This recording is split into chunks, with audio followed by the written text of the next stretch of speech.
Bismillah. Assalamualaikum warahmatullahi wabarakatuh.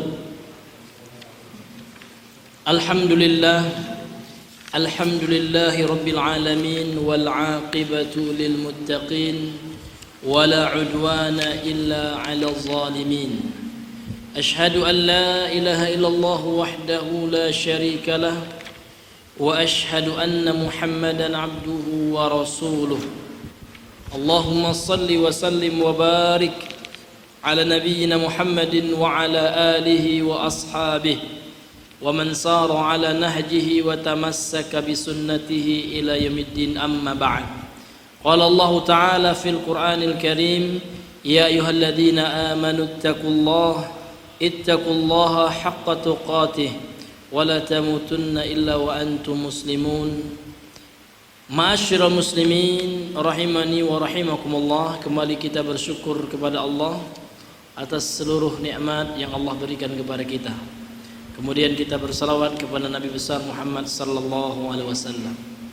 Insyaallah taala kita akan kembali melanjutkan pengajian kita yang kita ambilkan pembahasan tentang majaa ya fit tabarruk min hajarin au syajarin wa nahwihima, yaitu bab tentang masalah ngalap berkah, dan ini dibawakan di dalam kitab tauhid yang akan kita lanjutkan pembahasannya. Pertama, kembali kita mengingatkan akan pentingnya mempelajari tauhid dan akan pentingnya mengamalkan tauhid dalam kehidupan kita, karena tauhid ini adalah bagaikan kapal Nabi Nuh, penyelamat gitu. Di tengah-tengah kerusakan, di tengah-tengah kehinaan yang menimpa terkhusus umat Islam. Ada sebuah buku, Pak. Ini buku pertama kali kami pernah daurah buku ini, dan diambil dari bahasa Arabnya.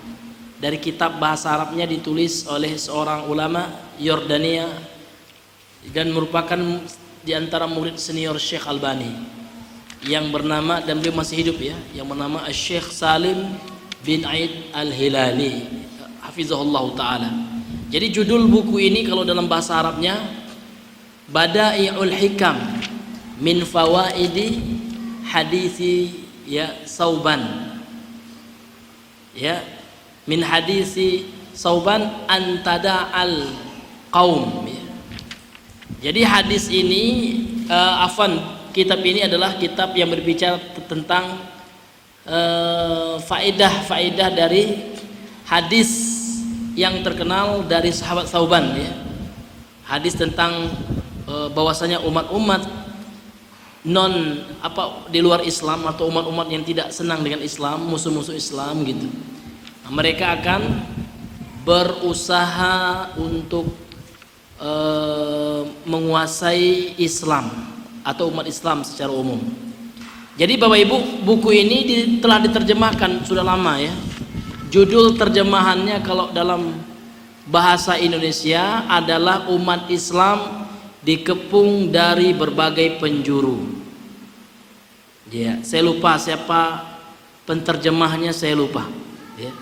Namun buku ini diambil dari kitab yang ditulis oleh Syekh Salim bin Aid Al-Hilali. Jadi di antara faedah dari kitab ini adalah beliau menyebutkan hadis tentang realita yang menimpa kaum muslimin. Kami sering sampaikan hadis ini, Pak, karena hadis ini memang mesti menjadi pelajaran bagi kita semua. Hadis riwayat Imam Abu Daud dari sahabat Sauban radhiyallahu anhu. Jadi kita melanjutkan hadis tentang bertabarruk pada pertemuan yang sebelumnya dari sahabat Abu Waqid Al-Laitsi. Jadi ada sahabat yang baru masuk Islam ketika akan mengikuti perperangan Rasulullah dan para sahabat yang masuk Islam ini, yakni perang Uhud. Jadi sahabat tersebut menyaksikan orang-orang kafir Quraisy bertabarruk, Pak, ngalap berkah dengan pohon, dengan cara menggantungkan senjata-senjata mereka pada pohon yang dikenal dengan nama Zatu Anwar, yaitu pohon yang banyak gantungan-gantungannya untuk bertabaruk. Jadi sahabat yang baru masuk Islam ini mereka meminta, wahai Rasulullah, jadikan bagi kami Zatu Anwat untuk ngalap berkah juga, sebagaimana mereka orang kafir Quraisy memiliki ya Zatu Anwat. Maka Rasulullah langsung bertakbir Allahu Akbar gitu. Innahas sunan, ini adalah ya warisan kebiasaan dari orang-orang sebelum kalian, yakni orang-orang Bani Israel. Karena Bani Israel pernah berkata kepada Nabi Musa sebagaimana dalam firman Allah surah Al-A'raf 138, Ij'al lana ilahan kama lahum aliha. Wahai Musa, buatkanlah bagi kami ya Tuhan, ya sesembahan sebagaimana orang kafir Quraisy, ya, orang kafir itu memiliki banyak sesembahan. Lantas Nabi Musa berkata, ya Allah, abadikan perkataan beliau, Allah ulang perkataan beliau dalam firman Allah ini, qala innakum qaumun tajhalun. Allah mengatakan sesungguhnya kalian adalah kaum yang bodoh. Ini Bapak Ibu. Jadi apa makna global hadis ini? Ini yang beliau jelaskan. Al-ma'na al-ijmali lil hadis, makna global dari hadis ya yang sebelumnya. Yukhbiru Abu Waqidin an waqi'atin fiha ajabun wa mau'izatun wa hiya annahum ghazaw ma'a Rasulillah qabilata Hawazan wa kana dukhuluhum fil Islam qariban wa khafiya alaihim amru syirk. Jadi Abu Waqid Al-Laitsi mengkabarkan dalam hadis ini tentang sebuah kejadian yang mana di dalam kejadian itu ada sesuatu yang mengherankan dan ada pula pelajaran. Wahya, kejadian itu adalah bahwasanya mereka orang-orang sahabat yang baru masuk Islam ini perang bersama Rasulullah, memerangi waktu itu berperang dengan suku Hawazan. Kemudian masuknya mereka ke dalam Islam itu baru katanya, qariban baru. Fa khafiya alaihim, maka samar bagi mereka, belum jelas bagi mereka amru syirk, ya perkara kesyirikan. Falamma ra'au ma yasna'ul musyrikuna minal tabarruki bisyajarah, dan tatkala mereka menyaksikan apa yang dilakukan oleh orang musyrik berupa ngalap berkah dengan pohon, talabu minar rasul, lantas mereka meminta pula dari Nabi sallallahu alaihi wasallam an yaj'ala lahum syajaratan mislaha, supaya dicarikan oleh Nabi pohon untuk tabaruk yang semisal, yang sama dengan apa yang dilakukan oleh orang kaum musyrikin dari kabilah Hawazan ini, dari suku Hawazan ini. Kemudian fakabbaran nabiyyu sallallahu alaihi wasallam, lantas Nabi bertakbir Allahu akbar, istingkaran wa ta'ziman lillah wa ta'ajjuban min hadhil maqalah, dalam rangka mengingkari perbuatan itu Pak, kemudian dalam rangka untuk mengagungkan Allah dan bentuk heran gitu ya dari perkataan dari sahabat yang baru masuk Islam ini, kok mau meniru ya tidak tanduk orang musyrik gitu. Lantas Nabi bertakbir. Maka faedah dari ayat ini akan beliau jelaskan nanti ya, faedahnya diantara pelajaran dari ayat dari hadis ini, bahwasanya kalau kita melihat atau mendengarkan ucapan yang tidak sesuai dengan agama, yang melanggar syariat, maka kita ucapkan takbir Allahu Akbar. Kemudian kita ucapkan juga tasbih subhanallah. Jangan kita ucapkan masya Allah, bahaya salah. Jadi kalau perkara maksiat kita saksikan, jangan bilang masya Allah. Kalau masya Allah itu terhadap perkara-perkara yang baik, yang sesuai dengan agama. Ya, nampak orang rajin sholat Pak, masya Allah Bapak itu. Ya, nampak orang lagi merokok, masya Allah banyak kali merokok. Jangan ya, salah. Nampak orang merokok, Allahu Akbar ya. Luar biasa Bapak ini, sudah tua batu-batu masih ngerokok juga. Kayak gitu ya. Jadi kita ucapkan takbir Pak ya. Jangan kebalik. Terkadang ada juga balik. Nampak wanita bikini Pak ya, baju enggak senonoh, masya Allah cewek itu salah Pak. Mudah-mudahan Allahu Akbar subhanallah, luar biasa kemaksiatan ibu-ibu itu ya. Ya luar biasa. Dia memancing dosa gitu ya. Dia berdosa, orang lain pun kena dosa. Akibatnya apa? Dia akan mendapatkan dosa jariyah. Setiap laki-laki yang terfitnah dengan tubuhnya, dia mendapat dosa laki-laki itu tanpa mengurangi dosa laki-laki itu, dosa juga gitu ya. Dia juga dapat dosa dari sebab yang dia lakukan, membuka aurat. Makanya Rasul itu sangat melarang wanita bersolek keluar rumah. Bahkan ya bau wangi wanita yang tercium itu umpama dia lagi nauzubillah berzina gitu. Itu hadisnya sahih. Apabila idza kharajatil mar'atu min baitiha atau kama qala Nabi sallam, kalau seandainya perempuan itu keluar dari rumahnya gitu ya, kemudian dia memakai bau wangi tercium oleh laki-laki yang bukan mahram Pak ya, maka umpama dia itu dosanya gitu ya sama dengan berzina dengan laki-laki tersebut. Maka nggak boleh Pak ya, kalau ibu kita, istri kita lah gitu ya, pergi keluar rumah itu yang pertama jangan berdandan, jangan bersolek, karena dandan dan solek itu untuk suami, dan suami harus cemburu Pak, harus marah kita. Kalau suaminya senang pula, oh mantap istri saya ya, waduh ya, senang suaminya, itu dayus ya, diancam oleh Nabi la yadkhul jannata dayus ya, tidak mungkin, mustahil kata Nabi ya. Seorang dayus yang enggak cemburu terhadap istrinya itu masuk surga. Jadi harus ada rasa marah istrinya, ya kan, harus tegas diingatkan istrinya, kecuali istrinya itu melawan Pak, nusyuz ya. Nah, kalau gitu gimana pula gitu ya, yang penting kita suami mengingatkan, memaksa nggak bisa Pak. Nabi Nuh aja nggak bisa maksa anaknya, ketika anaknya sudah diingatkan masih mau. Bahkan istri Nabi Nuh pun nggak bisa dipaksa, dan istri Nabi Lut, Nabi Nuh kan menginginkan kekufuran, ada juga gitu ya, sehingga menjadi pelajaran bagi kita. Terkadang orang itu diuji istrinya, terkadang diuji dari anaknya, dan terkadang diuji suaminya gitu. Istrinya solehah gitu ya, istrinya kafir bejat luar biasa seperti Asia, istri Fir'aun. Nah, ini hadirin yang dimuliakan oleh Allah Subhanahu wa taala. Jadi sahabat jadi Rasulullah bertakbir mendengar apa ucapan sahabat ini. Wa akhbaru anna hadhil maqalah, ya, kemudian Rasulullah mengkabarkan ucapan ini tushbihu maqalata qaumin Musa, ini menyerupai perkataan kaum Nabi Musa, lahu ya lamma ra'au man ya'budal asnam, ketika ya melihat ada orang yang menyembah berhala. Apa perkataan kaum Nabi Musa ini? Ij'al lana ilahan kama lahum aliha, wahai Musa, ya buat bagi kami patung untuk kami sembah, ya sebagaimana orang-orang musyrik itu menyembah banyak patung. Wa anna hadza jariyanun ala tariqatihim, dan kebiasaan ini ya kan, ini akan terlalu diwariskan dan dicontoh oleh umat-umat termasuk umat kita, umat Islam ini.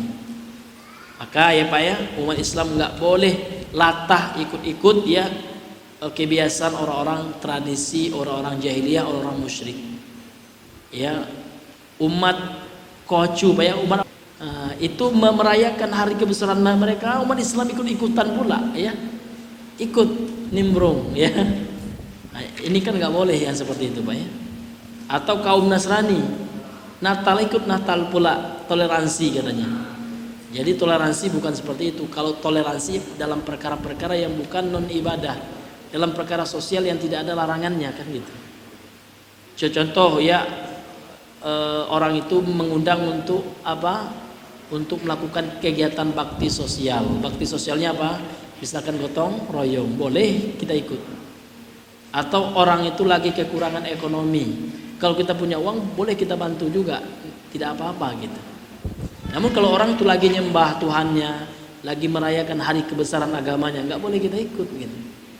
Kenapa? Karena toleransi dalam Islam itu adalah lakum dinukum wali yadin. Bagi kalian agama kalian, kita nggak usah ikut campur gitu. Dan bagi kita agama kita gitu. Dan liberalisme ini Pak sudah ada di masa Nabi itu. Liberalismenya sebagian orang kafir Quraisy. Jadi ada tokoh kafir Quraisy itu Pak minta sama Nabi, tokoh liberalnya itu, wahai Muhammad, berhentilah engkau ini mengajak kami meninggalkan agama nenek moyang kami. Berhenti dulu Muhammad. Sekarang kita sesama toleransi aja. Gimana? Sehari kamu Muhammad sembah Tuhan kami dan kami akan menyembah Allah juga sehari ya. Kita gantian aja kata. Iya Pak. Ini dicatat dalam sejarah Islam, dalam hadis-hadisnya. Apa kata Nabi? Enggak mau, turunlah ayat ini. Ini di antara asbabun nuzul surah Al-Kafirun itu. Ya. Qul ya ayyuhal kafirun, katakan Muhammad kepada orang kafir itu ya. Qul ya ayyuhal kafirun la a'budu ma ta'budun, kami enggak menyembah apa yang kalian sembah, enggak bisa. Masalah agama ini enggak bisa dikompromikan. Ya kan? Dan kalian juga tidak menyembah apa yang kami sembah gitu. Ya kan? Kemudian di akhir ayatul lakum dinukum, kalian untuk kalian agama kalian, untuk kami agama kami. Jadi memang ideologi liberal ini Pak, prinsip liberal ini sudah ada memang. Nah, sekarang itu turunannya aja, ya kan? Kita harus toleransi. Jadi orang kafir Quraisy yang liberalnya gitu juga pemahamannya. Harus toleransilah kaum Muhammad ya. Jangan dikit-dikit nyindir kebudayaan kami, tradisi nenek moyang kami. Kan seperti itu. Nah, ini hadirin yang dimuliakan Allah. Kalau tradisi itu salah ya kita luruskan kan gitu. Kalau itu syirik ya kita luruskan sebagaimana Nabi meluruskan tradisi ya kaum kafir Quraisy ya, terkhusus ya suku Quraisy itu Pak. Thumma akhbara sallallahu alaihi wasallam anna hadhil ummah, kemudian Nabi mengkabarkan bahwasanya umat Islam ini satattabi'u tariqal yahudi wan nasara, akan mengikuti tata cara orang Yahudi dan Nasrani, wa tasluku manahijahum, dan mengikuti tata cara beragama mereka, wa taf'alu af'alahum, dan melakukan apa yang mereka lakukan. Wa huwa khabarun, ini adalah informasi, maknahu, maknanya adalah adzam wa tahdhiru ya, celaan dan peringatan, min hadzal fi'li, dari perbuatan ini. Jadi itu makna global dari hadis ini. Jadi hadis ini adalah celaan Rasulullah ya, dan peringatan Rasulullah daripada perbuatan syirik. Dan di antara bentuk contoh dalam hadis ini adalah orang yang ngalap berkah gitu Pak ya, kepada sesuatu yang tidak ada dalil dan ketentuannya dari syariat. Itu syirik hukumnya ya, bentuknya itu syirik, hukumnya haram gitu. Kemudian beliau berkata, munasabatul hadis lil bab, apa kesesuaian ya kaitan hadis ini dalam bab tentang tabarruk apa gitu. Berkata beliau, anna fihi dalilan, bahwasanya di dalam hadis ini terdapat sebuah dalil, ala anna tabarruka, bahwasanya ya bertabarruk atau ngalap berkah, bil asjari wa ghairiha, dengan perantara pohon atau yang selain pohon, sesuatu yang lain, boleh itu keris ya, apalagi kuburan, apapun jenisnya yang tidak ada dalilnya. Syirkun, ini adalah bentuk kesyirikan, wa ta'lihun ma'allah, dan bentuk menjadikan Tuhan bersama Allah. Ini hadirin yang dimuliakan oleh Allah. Kemudian yang terakhir dari pembahasan kita, ma yustafadu minal hadis, apa pelajaran yang bisa kita peroleh dari hadis ini. Yang pertama, pelajaran yang pertama kata beliau, anna tabarruk bil asjar syirkun, sesungguhnya ngalap berkah dengan pohon, batu, dan yang sejenisnya, dengan keris lapa, dengan benda-benda pusaka ya, dengan benda-benda keramat, itu syirik Pak ya. Nggak ada yang keramat dalam Islam, tuh nggak ada. Yang keramat itu adalah Al-Quran, itu keramat. Keramat itu kan bahasa kita diambil dari bahasa Arab, dari kata karomah ya. Karomah itu dari kata karuma. Karuma ya, kerumu itu artinya mulia. Yang mulia itu adalah Al-Quran. Jadi bagaimana kita tabaruk dengan Al-Quran? Kita baca Al-Quran nih Pak, bukan kita bakar di tengah-tengahnya faliyat talattof yang dibakar, kemudian abunya campur air minum, bukan itu. Bukan itu ngalap berkah yang sesuai syar'i, itu bukan gitu. Ngalap berkah itu kita ngambil berkah dengan bacaan Al-Quran. Kita baca Al-Quran itu berkah, mubarakun Al-Quran ini ya. Ini hadirin, bukan Al-Quran dijadikan zimat ya kan, itu salah gunanya. Al-Quran itu Allah turunkan untuk dibaca. Lihat ayat yang pertama turun apa Pak? Apakah ayat nyuruh buat zimat? Kan enggak. Iqra bismi rabbikal ladzi khalaq, disuruh baca oleh Allah. Jadi Al-Quran itu Allah turunkan itu sebagai untuk dibaca, bukan untuk dipajang-pajang Pak. Kalau dipajang ganti aja hiasan sudah ya, dipajang di rumah hiasan, kan ada Qurannya juga Pak gitu. Tapi nggak pernah disentuh, dilihat, bahkan dibaca, tentu merugi kita Pak ya. Jadi Al-Quran itu Allah turunkan untuk diapain Pak? Dibaca, itu pertama kali Pak. Nggak bisa Pak Ustadz belajar. Nah, inilah kesempatan kita belajar tahsin, itu wajib Pak. Belajar cara baca Al-Quran itu hukumnya wajib. Jadi yang namanya wajib Pak, kalau kita nggak lakukan berdosa kita. Tapi Pak Ustadz, saya sudah usia lanjut ini, nggak ada batasan usia belajar. Mau kakek-kakek Pak, kalau belum bisa baca Al-Quran Pak, belajar. Kecuali Bapak sudah rajin belajar, namun nggak bisa-bisa, insya Allah nanti ada uzur, insya Allah Bapak bisa beralasan, berhujah insya Allah. Ya Allah, dahulu ya saya sudah belajar ya Allah, ya kan bertahun-tahun saya belajar susah payah, namun tetap belepotan bacaannya ya, tidak bisa-bisa. Insya Allah ya, Allah itu maha adil. Nah, tapi yang masalahnya nggak ada waktu buat belajar baca Al-Quran ya Pak ya. Ya, untuk ke sawah banyak waktunya, ke kebun luar biasa, setiap hari nengok kebun, Bapak ya. Iya. Nah, ini tidak ada waktu untuk baca Al-Quran. Di situ ditanya oleh Allah antar, waktumu di dunia itu ngapain aja kamu? Bukankah kamu diciptakan itu untuk beribadah? Belajar baca Al-Quran itu adalah ibadah yang besar, Pak. Ibadah yang besar. Jangan anggap Pak, jangan anggap sepele orang ngajar Iqra itu Pak ya. Jangan anggap sepele gitu. Lantaran mereka yang ngajar Iqra itu Pak mencetak ulama. Imam Syafi'i bisa menjadi Imam Syafi'i karena belajar Iqra dulu beliau. Belajar cara baca Al-Quran ya. Walaupun guru baca Al-Qurannya nggak terkenal beliau, namun jasa yang besar itu yang mengajarkan kalau Nabi Muhammad langsung Jibril ya, yang mengajarkan. Langsung Jibril yang memasukkan ke dada-dada beliau sebagai mukjizat langsung. Ya Pak ya, tanpa dipelajari. Tapi kalau kita mesti wajib kita pelajari Pak. Jadi kalau kita yang baru hijrah ini Pak, yang pertama yang harus kita konsen itu belajar tauhid. Kita hadir di kajian tauhid ya. Kemudian yang kedua belajar baca Al-Quran yang belum bisa Pak ya. Belajar tahsin. Nah, jadi sibukkan kita tauhid ya, tahsin, kemudian fikih ibadah sesuai sunnah ya. Wudu sesuai sunnah, sholat sesuai sunnah gitu Pak ya, dan ibadah-ibadah dalam kehidupan kita sehari-hari. Ada itu pembahasannya Pak, sunnah-sunnah 24 jam Rasulullah, mulai dari bangun tidur itu apa sunnahnya gitu ya kan, mulai dari bangun tidur, kemudian tidur lagi gitu ya kan, mau ke WC bagaimana sunnahnya ya kan, apa doa yang dibaca, dengan kaki apa kita keluar WC, apa doanya, dengan kaki apa, kemudian adab kita ke masjid gitu. Ini kan ada itu sunnah-sunnah 24 jam itu Pak ya. Ada buku bahasa Indonesia itu bagus Bapak baca ya, judulnya 24 jam bersama Rasulullah. Itu luar biasa, itu banyak itu sunnah-sunnah apapun ibadah-ibadah yang dilakukan oleh Rasulullah selama 24 jam itu. Nah, kemudian kita ya belajar bahasa Arab. Jadi tahsin, akidah ya. Kemudian kita belajar fikih, ibadah yang kita lakukan sehari-hari gitu Pak ya. Kemudian yang ketiga kita ya belajar apa Pak? Tahsin. Cara baca Al-Quran sehingga bacaan kita benar sesuai dengan tajwid gitu ya. Kemudian yang keempat kita belajar bahasa Arab. Mulai yang dasar aja dulu Pak.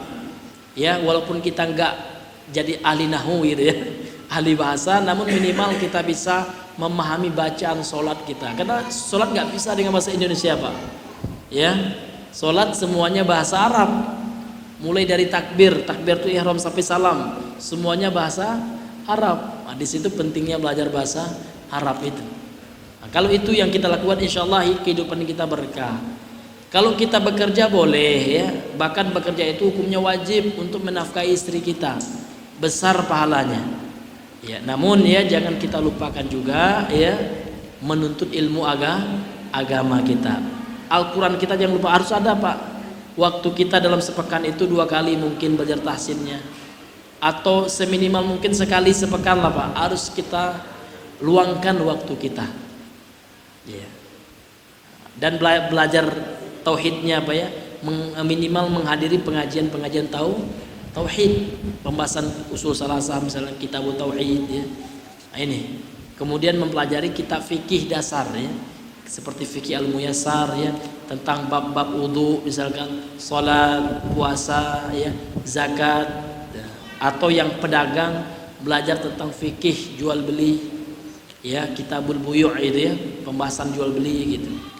Atau yang sudah punya uang ingin umroh, belajar umroh yang sesuai sunnah gitu. Atau yang sudah daftar haji, wajib baginya mempelajari manasik haji yang sesuai dengan sunnah Nabi sallallahu alaihi wasallam, dan mempelajari ibadah yang sering kita temui dalam kehidupan kita. Contoh, orang tua kita meninggal, emak kita meninggal, kerabat kita meninggal, tahu kita bagaimana tata cara ya menyolatkan, mengurus ya, mengafani, menguburkan jenazah tersebut sesuai dengan sunnah Nabi sallallahu alaihi wasallam itu, Pak.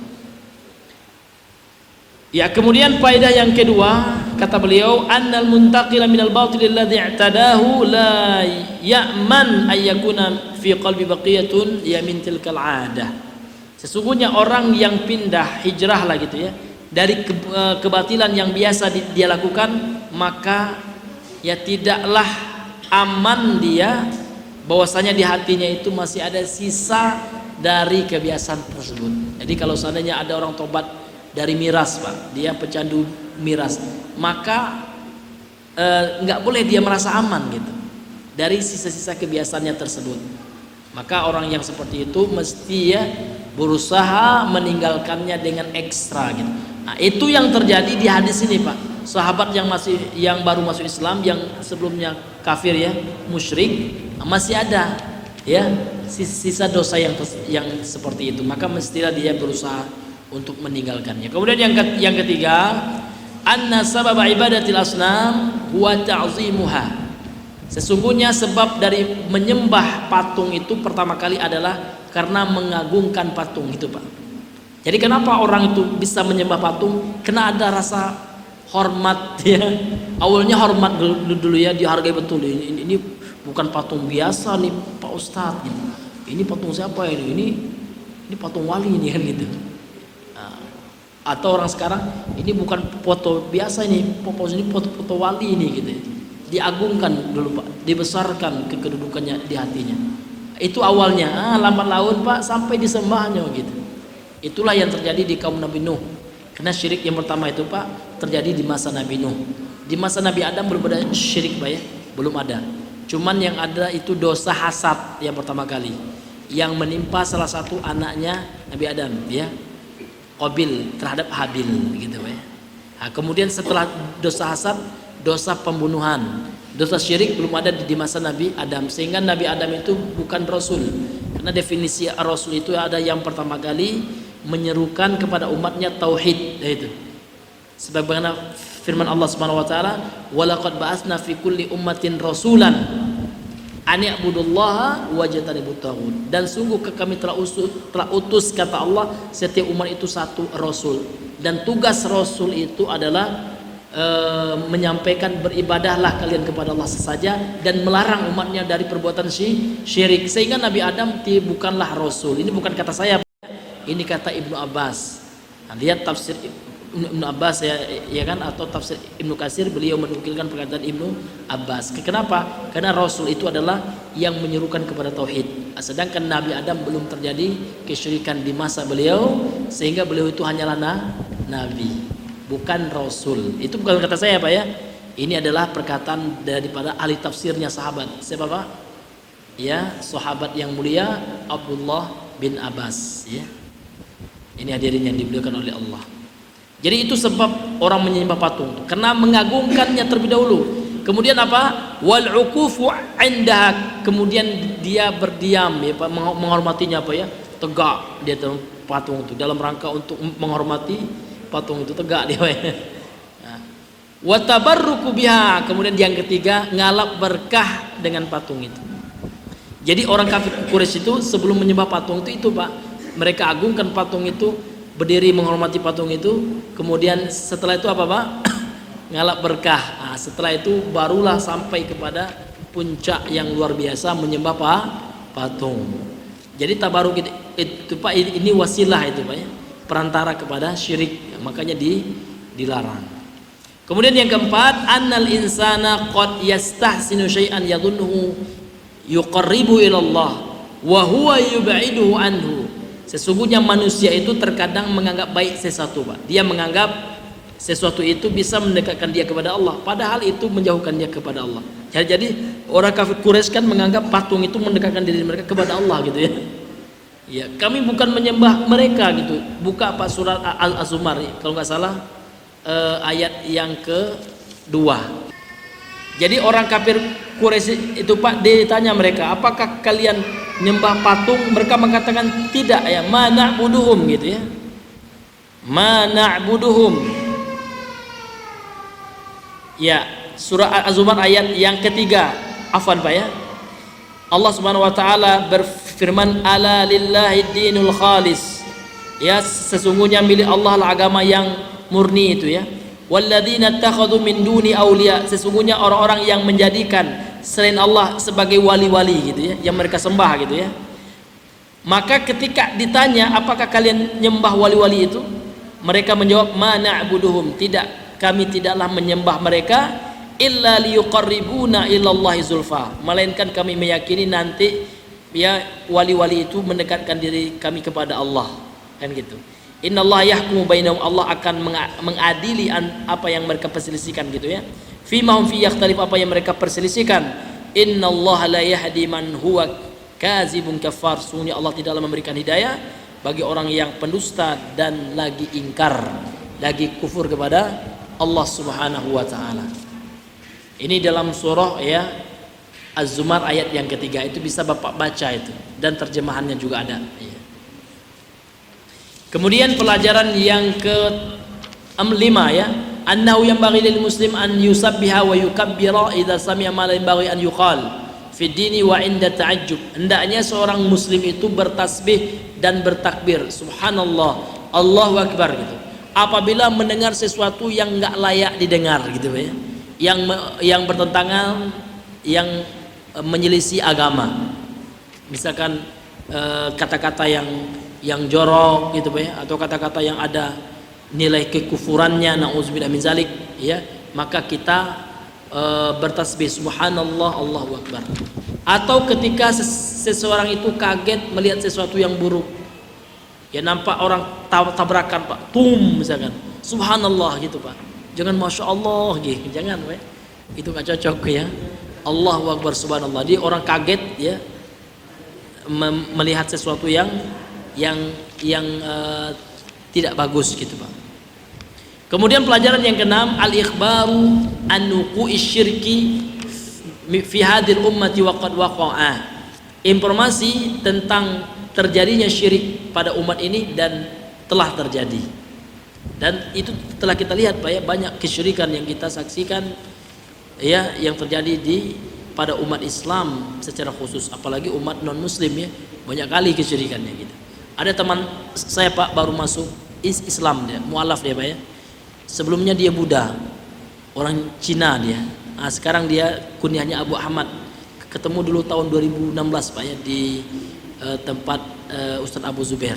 Beliau masya Allah ya, sudah kenal Islam dan kenal sunnah juga, dan istrinya juga akhwat yang bercadar gitu ya. Jadi beliau pernah cerita Pak, saya kalau perdukunan ini Pak Ustadz, katanya di agama saya yang sebelumnya lebih luar biasa lagi gitu ya, di orang Cina itu ya, katanya luar biasa perdukunan itu kan. Ya kan, orang Islam kan sekarang banyak yang percaya dukun-dukun, orang non muslim ya, orang Buddha itu ya kan, orang terkhusus orang Buddha yang Cinanya gitu, itu luar biasa, semuanya didukunkan itu. Zimat itu ada juga tapi bahasa Cina Pak. Makanya kalau Bapak dulu mungkin kecil-kecil Pak ya pernah nonton film vampir ya, itu zimat itu Pak. Pas lompat vampir ditempelkan tulisan Cina ke kepala itu zimat itu. Iya. Bahkan ada film apa itu Pak, difilmkan sama orang Cina itu ya, tentang vampir juga, itu banyak ada dukunnya itu. Untuk menghalang vampir itu dukunnya itu. Kan banyak yang dibaca-baca itu semuanya zimat dan minta sama syaitan itu, sama roh-roh gitu mereka ya, roh-roh leluhur mereka gitu, yang mereka anggap sakti, memiliki kekuatan luar biasa kesyirikannya gitu. Jadi perdukunan itu luar biasa di luar Islam nih Pak. Memang ada di umat Islam, namun di luar Islam aja ini luar biasa. Maka Islamlah ya agama yang menentang perdukunan tersebut, dan itu sejalan Pak dengan orang-orang yang memiliki ilmu pengetahuan gitu. Sehingga kan orang-orang itu kan tahu itu mitos kan gitu. Tapi salahnya mereka itu ada juga yang keblinger, terlalu bersandar dengan ilmu pengetahuannya sehingga tidak diberikan hidayah juga oleh Allah.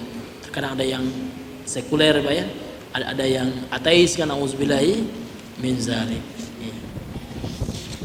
Kemudian pelajaran yang ketujuh dari hadis ini. Hadis ini merupakan alamun min a'lami nubuwati sallallahu. Salah satu tanda dari tanda-tanda kenabian Nabi sallallahu alaihi wasallam. Haitsu waqa syirku fi hadhihi ummah kama akhbara Rasulullah. Ketika terjadi syirik sebagaimana yang dikabarkan oleh Nabi, ini menunjukkan apa? Ini adalah wahyu dari Allah dan merupakan mukjizat, bukti kenabian Nabi. Belum terjadi syirik aja Nabi sudah menyampaikan nyaris akan akan terjadi ya, orang-orang dari umat Islam ini mengikuti orang-orang kafir Quraisy itu ya, atau orang Yahudi dan Nasrani, dan itu sudah terjadi gitu. Kemudian yang ke-8, an-nahyu anit tasyabbuh bi alil jahiliyah. Larangan yang mencontoh mengikuti orang-orang jahiliyah. Wal yahudi wan nasara, orang-orang Yahudi dan Nasrani.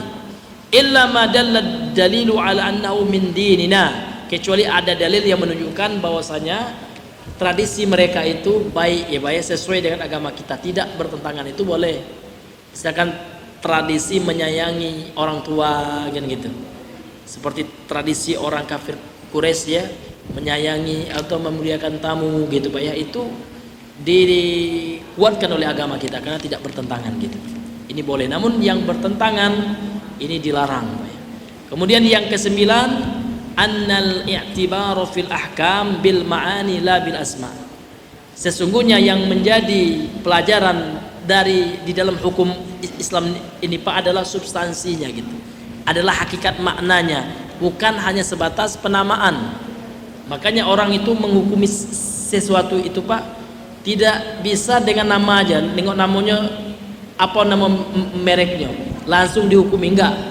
Karena menghukumi itu butuh dipelajari isi ya, hakikat dari sesuatu itu ya. Rokok ya, nama rokok itu haram gitu kan, maka dikaji dulu rokok apa gitu. Boleh jadi rokok coklat, namanya rokok juga apa ya, namun isinya coklat seperti anak-anak kecil itu ya, mirip rokok juga ya. Maka dilihat kandungannya itu apa gitu. Kalau itu tembakau, dan tembakau itu mengandung nikotin dan itu berbahaya menurut ahlinya ya, ahli dalam ya masalah kesehatan, maka di situ jatuh hukum haramnya gitu. Bukan hanya sekedar nama, itu yang beliau maksudkan. Jadi menghukumi sesuatu itu adalah lihat makna sebenarnya, bukan hanya nama-nama saja gitu. Li'anna Nabi sallallahu alaihi wasallam, karena Nabi sallallahu alaihi wasallam ja'ala talabatahum ka talabati Bani Israil wa lam yaltafit ila qaulihim samuha dzat anwat. Nah, ketika Nabi sallallahu alaihi wasallam ya menjadikan permintaan mereka sahabat yang baru masuk Islam ini menyamakan dengan apa yang diminta oleh Bani Israil kepada Nabi Musa, dan Nabi tidak melihat ya yang diminta gitu ya, namanya. Walaupun namanya beda, yang diminta kaum Nabi Musa itu adalah patung, dibuatkan patung. Yang diminta oleh sahabat yang baru masuk Islam itu adalah pohon ya, Zatu Anwat namanya, yang memiliki banyak kaitan. Walaupun berbeda ya dari segi nama, namun tujuan hakikatnya itu sama, yaitu melakukan ya, ada unsur kesyirikan kepada Allah, maka dilarang oleh Nabi sallallahu alaihi wasallam. Jadi Pak ya, kita tidak melihat penamaan, baik itu namanya inek lah ya, namanya sabu-sabu lah, memang tidak ada namanya di zaman Nabi, namun lihat apa hakikat inek itu. Ternyata dia adalah zat yang berbahaya, yang bisa menyebabkan pengonsumsinya kecanduan, ketagihan Pak ya. Kalau nggak konsumsi lagi berdampak buruk bagi otaknya sehingga merusak tubuhnya, maka itu haram hukumnya. Maka nggak dilihat namanya. Kalau nama itu banyak yang nggak ada di masa Nabi ya Pak ya. Poka ada nggak di masa Nabi namanya? Nggak ada.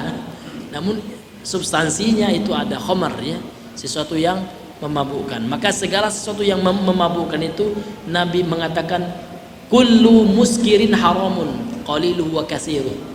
Setiap yang memabukkan itu hukumnya haram, baik itu sedikit maupun banyak. Kan saya dikit aja Pak Ustadz, cuman setetes aja saya nyicip itu wine itu ya tetap hukumnya haram gitu ya. Kan nggak sampai mabuk, walaupun nggak sampai mabuk, ya kan? Nah, ini hadirin yang dimuliakan oleh Allah Subhanahu wa taala. Wallahu taala a'lam bisawab ya. Sudah selesai kita bahas ya pembahasan tentang syarah hadis tentang masalah tabarruk dengan pohon ya. Wallahu taala a'lam bisawab. Mungkin mengingat waktu ya Pak ya kita cukupkan di sini dulu ya pertemuan kita. Maka untuk pertanyaannya karena sudah malam mungkin ya jauh-jauh tinggalnya ya kita pending saja ya pekan mendatang gitu. Wallahu taala a'lam bisawab. Subhanakallahumma bihamdika asyhadu an la ilaha illa anta astaghfiruka wa atubu ilaik. Assalamualaikum warahmatullahi wabarakatuh.